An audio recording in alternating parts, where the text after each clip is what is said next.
ಮೈಸೂರಿನ ಕುವೆಂಪು ನಗರದ ಶ್ರೀರಾಮ ಸೇವಾ ಸಮಿತಿ ವತಿಯಿಂದ 19ನೇ ವರ್ಷದ ರಾಮನವಮಿಯನ್ನ ಆಚರಿಸಲಾಯಿತು.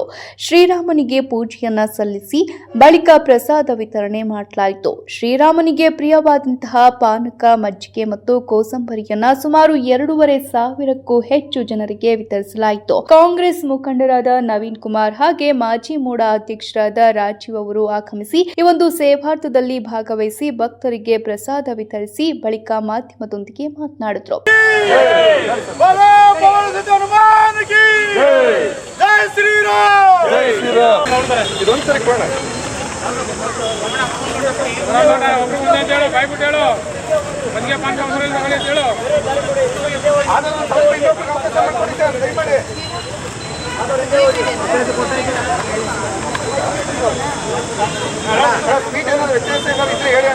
ಯಾರು ಟೇಸ್ಟ್ ಮಾಡಿಲ್ಲ.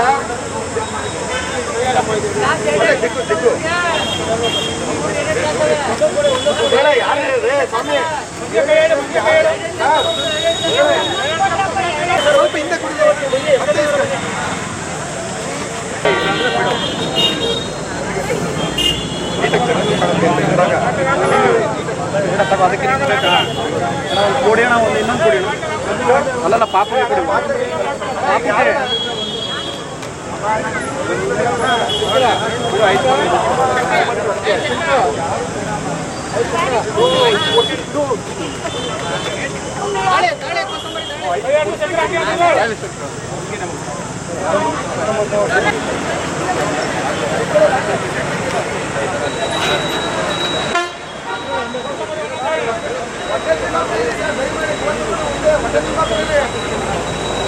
ಈ ದಿನ ಶ್ರೀರಾಮನವಮಿಯ ಅಂಗವಾಗಿ ನಮ್ಮ ಕುವೆಂಪು ನಗರದ ಶ್ರೀರಾಮ ಸೇವಾ ಸಮಿತಿಯ ನಮ್ಮ ಶಂಕರವರಾಗ್ಬೋದು ಮತ್ತು ಸಮಸ್ತ ಅವರ ತಂಡದ ವತಿಯಿಂದ ಈ ಒಂದು ಜ್ಞಾನಾಂಗ ಶಾಲೆಯ ಮುಂದೆ ವಿಜೃಂಭಣೆಯಿಂದ ರಾಮನವಮಿ ಕಾರ್ಯಕ್ರಮ ಆಚರಿಸಿದ್ದೀವಿ. ನಾವು ನೋಡ್ಬೋದು, ನೂರಾರು ಜನ ಭಕ್ತಾದಿಗಳಿಗೆ ಇವತ್ತು ಶ್ರೀರಾಮ ಸೇವಾ ಸಮಿತಿ ವತಿಯಿಂದ ಪಾನಕ, ಕೋಸಂಬರಿ, ಮಜ್ಜಿಗೆ ಹಾಗೂ ಪ್ರಸಾದದ ವಿತರಣೆ ಕಾರ್ಯಕ್ರಮ ನಡೀತಾ ಇದೆ. ನಾನು ಕೂಡ ಭಾಳ ಸಂತೋಷದಿಂದ ಬಂದು ಈ ಕಾರ್ಯಕ್ರಮದಲ್ಲಿ ಪಾಲ್ಗೊಂಡಿದ್ದೀನಿ.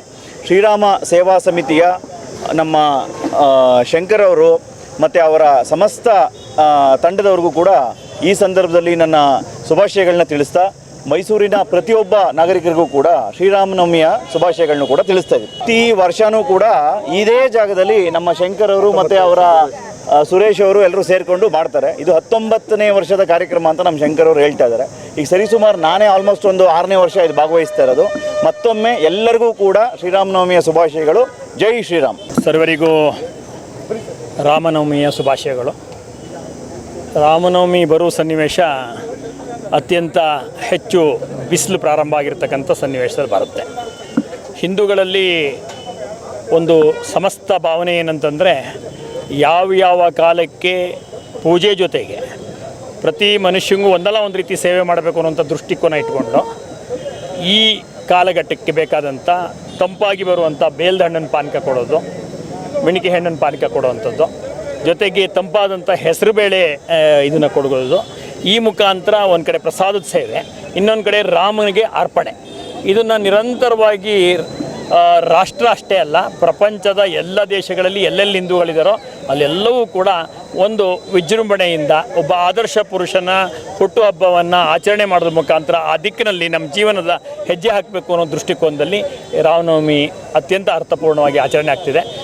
ಅಯೋಧ್ಯೆ ರಾಮಂದ್ರ ಆದಮೇಲೆ ಅದಕ್ಕೆ ವಿಶೇಷವಾದಂಥ ಸಂಚಲನ ಬಂದಿದೆ. ಅದು ಇನ್ನೂ ಜಾಗೃತಿಗೊಳಿಸಿದೆ. ಇನ್ನು ಹೆಚ್ಚು ಭಕ್ತಾದಿಗಳು ರಾಮನ ಸೇವೆಯನ್ನು ಅವರವರಿಗೆ ತೋಚಿದ ರೀತಿಯಲ್ಲಿ ಮತ್ತಷ್ಟು ವಿಜೃಂಭಣೆಯಿಂದ ಜನಸೇವೆಯ ಮುಖಾಂತರ, ಪ್ರಸಾದ ವಿತರಣೆ ಮುಖಾಂತರ, ರಾಮನ ಪೂಜೆ ಮುಖಾಂತರ ರಾಮನವಮಿಯನ್ನು ಆಚರಣೆ ಮಾಡಿರ್ತಕ್ಕಂಥದ್ದು ನಮಗೆಲ್ಲ ಸಂತೋಷ ಕೊಟ್ಟಿದೆ. ಅದರಲ್ಲಿ ಈ ದಿನ ಆಗುವಂಥ ಕಾರ್ಯಕ್ರಮದಲ್ಲಿ 10 ಕಾರ್ಯಕ್ರಮದಲ್ಲಿ ಭಾಗಿಯಾಗುವಂಥ ಪ್ರೀತಿ ಮತ್ತು ಒತ್ತಡ ನಮ್ಮ ಮೇಲಿರ್ತವೆ. ಅದನ್ನು ನಿರಂತರವಾಗಿ ಮಾಡ್ತಾ ಇವತ್ತು 8ನೇ ಕಾರ್ಯಕ್ರಮಕ್ಕೆ ಇಲ್ಲಿ ಬಂದಿದ್ದೀನಿ. ಹಿಂಗೆ ಮುಂದುವರೆದು ಇನ್ನು ಮಿಕ್ಕಿದ ಕಾರ್ಯಕ್ರಮಗಳು ಭಾಗವಹಿಸುವಂಥ ಅವಕಾಶಕ್ಕೆ ಹೆಜ್ಜೆ ಆಗ್ತಾಯಿದೆ. ಈ ಕಾರ್ಯಕ್ರಮ ಮಾಡಬೇಕು ಅನ್ನುವಂಥ ಕಟಿಬದ್ಧತೆ ಇದೆಯಲ್ಲ, ಆ ರಾಮನ ಭಕ್ತಿ, ರಾಮನ ಸೇವೆಗಾಗಿ ತೊಡ್ಕೊಂಡೋಗುವಂಥ ತಂಡ ಇದೆಯಲ್ಲ, ಅವ್ರಿಗೂ ಅಭಿನಂದನೆ ಸಲ್ಲಿಸ್ತಾ 19 ವರ್ಷಗಳು ಸುದೀರ್ಘವಾಗಿ ಮಾಡಿದ್ದಾರೆ. ನಾವು ಹಿಂದೆ ನಮ್ಮ ಮನೆಗಳೆಲ್ಲ ರಾಮ ಪಟ್ಟಾಭಿಷೇಕ ಅಂತ ಮಾಡೋರು, ಹನುಮೋತ್ಸವ ಅಂತ ಮಾಡೋರು. ಇವೆಲ್ಲ ನಮ್ಮ ರಕ್ತದಲ್ಲಿ ಸೇರ್ಕೊಂಡ್ಬಿಟ್ಟಿದೆ. ಈ ಭೂಮಿಯಲ್ಲಿ ಆ ಒಂದು ಸಂಸ್ಕೃತಿ ಇದೆ. ಆ ಸಂಸ್ಕೃತಿಯ ಅಂಗವಾಗಿ ಇಂಥ ಕಾರ್ಯಕ್ರಮಗಳು ನಡೆದಿದೆ.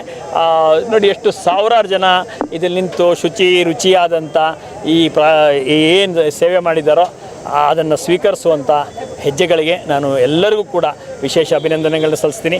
ಈ ತಂಡ ಕಾರ್ಯಕ್ರಮ ನಿರಂತರವಾಗಿ ಮುಂದುವರಿಸಲಿ. ಅವ್ರ ಹಿಂದೆ ನಾವಿರ್ತೀವಿ, ನಮ್ಮ ಸಹಕಾರ ಪೂರ್ತಿ ಇರುತ್ತೆ. ಇದು ಯಾವಾಗಲೂ ಆಗಬೇಕು ಅನ್ನುವಂಥ ವಿಚಾರ ಇಟ್ಟು ಮತ್ತೊಮ್ಮೆ ಶುಭಾಶಯ ಕೊಡ್ತಾರೆ. ಶ್ರೀರಾಮ ಸೇವಾ ಸಮಿತಿಯವರು ಇವತ್ತು 19ನೇ ವರ್ಷದ ಸೇವೆಯನ್ನು ಮಾಡ್ತಾ ಬಂದವರೆ. ಇವತ್ತು ಪಾನಕ ಮತ್ತು ಮಜ್ಜಿಗೆಯನ್ನು ಕೊಟ್ಟು ಜನಗಳಿಗೆ ಈ ಬೇಸಿಗೆಗಾಲದಲ್ಲಿ ತಂಪು ಮಾಡ್ಕೊಳ್ಳೋಕೆ ಒಳ್ಳೆಯ ಇದು ರಾಮನವಮಿ ಮಾಡ್ತಾರೆ. ತುಂಬ ಒಳ್ಳೆಯದಾಗಿ ನಡೀತಾ ಇದೆ. ಎಲ್ಲ ಸಮಸ್ತ ಜನರಿಗೆ ಒಳ್ಳೆಯದಾಗಲಿ ಅಂತ ಬೇಡ್ಕೊಳ್ತಾ ಇದ್ದೀನಿ. ನಂತರ ಶ್ರೀರಾಮ ಸೇವಾ ಸಮಿತಿ ಸದಸ್ಯರಾದಂತಹ ಉಮೇಶ್ ಗೌಡ್ರು ಮಾಧ್ಯಮದೊಂದಿಗೆ ಮಾತನಾಡಿ ಕಾರ್ಯಕ್ರಮದ ಕುರಿತು ಮತ್ತಷ್ಟು ಮಾಹಿತಿಯನ್ನ ನೀಡಿದರು. ನನ್ನ ಹೆಸರು ಉಮೇಶ್ ಗೌಡ ಅಂತೇಳಿ, ಶ್ರೀರಾಮ ಸೇವಾ ಸಮಿತಿಯ ಅಧ್ಯಕ್ಷ ನಾನು. ಇದನ್ನು ನಾವು ಸುಮಾರು 19 ವರ್ಷಗಳಿಂದ ನಾವು ಇದನ್ನು ನಡೆಸ್ಕೊಂಬರ್ತಾ ಇದ್ದೀವಿ. ಇದುವರೆಗೂ ಯಾವುದೇ ಥರದ ಅಡ್ಡಿ ಆತಂಕಗಳು ಯಾವುದೇ ಇಲ್ಲದಂಗೆ ನಿರಾತಂಕವಾಗಿ ಇಲ್ಲಿ ತನಕ ಇದನ್ನು ನಡೆಸ್ಕೊಂಬಂದಿದ್ದೀವಿ. ಇಲ್ಲಿನ ನಮ್ಮ ಸದಸ್ಯರಿರ್ಬೋದು, ಅಕ್ಕಪಕ್ಕದ ಜನಸಾಮಾನ್ಯರಿರ್ಬೋದು, ಸ್ಥಳೀಯ ಶಾಸಕರಿರ್ಬೋದು, ಇಲ್ಲ ಸ್ಥಳೀಯ ಅಂಗಡಿ ಮಾಲೀಕರಿರ್ಬೋದು, ಇವರೆಲ್ಲರೂ ನಮಗೆ ತುಂಬಾ ಸಹಕಾರ ನೀಡ್ತಾ ಬಂದಿದ್ದಾರೆ. ಇದರಲ್ಲಿ ಯಾವುದೇ ತೊಂದರೆ ಇಲ್ಲದಾಗೆ ಇಲ್ಲಿವರೆಗೂ ನಡ್ಸ್ಕೊಂಬಂದಿದ್ದೀವಿ. ಇನ್ನು ಮುಂದಕ್ಕೂ ನಡ್ಸ್ಕೊಂಡು ಹೋಗ್ತೀವಿ. ನಮ್ಮ ಕೈಲಿ ಆದಷ್ಟು ದಿನ ತನಕನೂ ಇದನ್ನು ನಡ್ಸ್ಕೊಂಡು ಹೋಗಬೇಕು ಅಂತ ನಾವು ಪ್ರಯತ್ನ ಮಾಡ್ತಾ ಇದ್ದೀವಿ. ಖಂಡಿತವಾಗಿ ಇನ್ನು ಮುಂದೆ ಇದನ್ನು ನಡೆಸ್ಕೊಂಡು ಹೋಗ್ತಾನೆ ಇರ್ತೀವಿ. ಮೇಡಮ್, ನಾವು ಸುಮಾರು ಒಂದು 2,500 - 3,000 ಜನಕ್ಕೆ ಅಂತೇಳಿ ನಾವು ಪಾನಕ ಮತ್ತು ಮಜ್ಜಿಗೆನ ನಾವು ಈಗ ತಯಾರು ಮಾಡಿ ಇಟ್ಟಿದ್ದೀವಿ. ಆಲ್ರೆಡಿ ನಿಮ್ಮ ಕಣ್ಣು ಮುಂದೆನೇ ಇದು ಆಲ್ರೆಡಿ ವಿತರಣೆ ಆಗ್ತಾ ಇದೆ. ಪ್ರತಿ ಸರಿನೂ ನಾವು ಒಂದು 2,000 - 3,000 ಅಂತಲೇ ಅಂದ್ಕೊಂಡು ಬರ್ತಾನೆ ಇದ್ದೀವಿ. ಅದು ಜಾಸ್ತಿ ಆಗ್ತಾಯಿದೆ ಹೊರತು ಕಮ್ಮಿ ಆಗ್ತಾಯಿಲ್ಲ. ಲಾಸ್ಟ್ ಟೈಮು ಹಾಗೆಯೇ 2,000ದಿಂದ 3,000 ಅಂದ್ಕೊಂಡು ಹೋಗಿದ್ದೀವಿ. 3,500 ತನಕ ಆಗಿದೆ. ಈ ಬಾರಿನೂ 2,500 - 3,000 ಅಂತ ಅಂದ್ಕೊಂಡು ಬಂದಿದ್ದೀವಿ. ಈ ಸರಿನೂ ಹೆಚ್ಚಿಗೆ ನಾವು ವಿತರಣೆ ಮಾಡ್ತಾ ಇದ್ದೀವಿ ಅಂತ ಅಂದ್ಕೊಂಡಿದ್ದೀವಿ. ಕಳೆದ 19 ವರ್ಷಗಳಿಂದ ಶ್ರೀರಾಮ ಸೇವಾ ಸಮಿತಿ ಮೂಲಕ ಭಕ್ತರಿಗೆ ಪ್ರಸಾದ ವಿತರಣೆಯನ್ನ ಶಂಕರ್ ಅವರು ಮಾಡುತ್ತಾ ಬಂದಿದ್ದಾರೆ. ಈ ಒಂದು ಕಾರ್ಯಕ್ರಮದಲ್ಲಿ ಗಂಗಾಧರ್, ರಘು, ಸೂರಿ, ಶಿವು ಸೇರಿದಂತೆ ಇನ್ನಿತರರು ಉಪಸ್ಥಿತರಿದ್ದರು.